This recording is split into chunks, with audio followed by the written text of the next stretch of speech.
महायुतीत नाशिक लोकसभेची निवडणूक घड्याळ चिन्हावरच लढली जाईल असं अन्न आणि नागरी पुरवठा मंत्री भुजबळांनी स्पष्ट केलंय। मतदारसंघात आपल्या नावाची चर्चा होती, त्यावर अजून काही ठरलेलं नाही असं त्यांनी सांगितलं। तसंच आपण देशात राहायला इच्छुक आहोत असं सूचक विधान त्यांनी केलंय।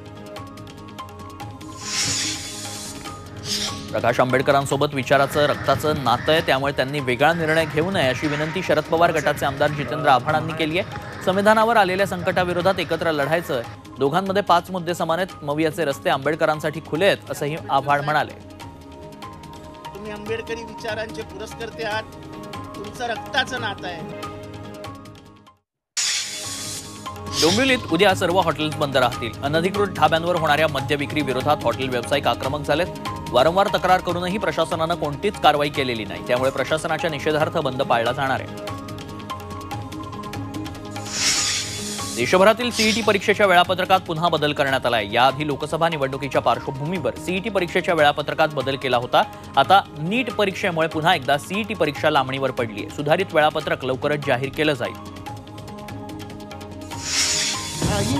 कोल्हापुरातील ज्योतिबा डोंगरावर प्लास्टिक बंदी करण्यात आली आहे। प्रशासनाच्या आढावा बैठकीत हा निर्णय घेण्यात आलाय। 23 एप्रिलला चैत्र यात्रा आहे, मोठ्या संख्येनं भाविक यात्रेला येण्याची शक्यता आहे, त्यामुळे प्लास्टिक बंदी करण्यात आली आहे।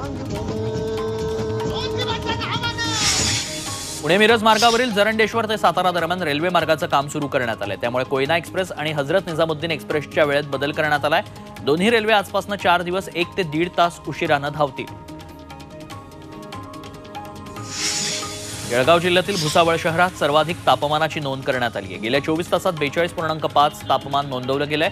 वाढत्या उन्हाच्या झळा या आरोग्याला हानिकारक ठरू शकतात, त्यामुळे नागरिकांनी बाहेर पडताना योग्य ती काळजी घ्यावी असं आवाहन आरोग्य विभागाकडून करण्यात आलंय।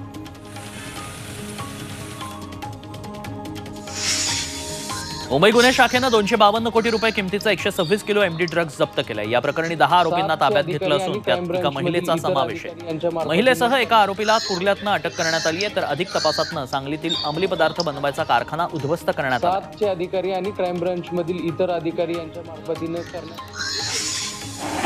साताऱ्याच्या प्रतापसिंह नगरमधील गुंड दत्ता जाधवच्या घरावर प्रशासनानं बुलडोझर चालवलाय। कडक पोलीस बंदोबस्तात ही कारवाई झाली आहे। दत्ता जाधवच्या घरासह 16 घरांवर कारवाई करण्यात आली आहे। आतापर्यंत 6 घरं जमीनदोस्त करण्यात आली आहे।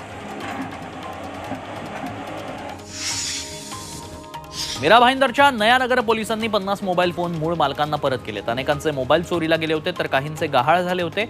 याचा शोध घेऊन पोलिसांनी तक्रारदारांना मोबाईल परत केलेत। पोलिसांनी इतर राज्यातनं गहाळ झालेले मोबाईल हस्तगत केले।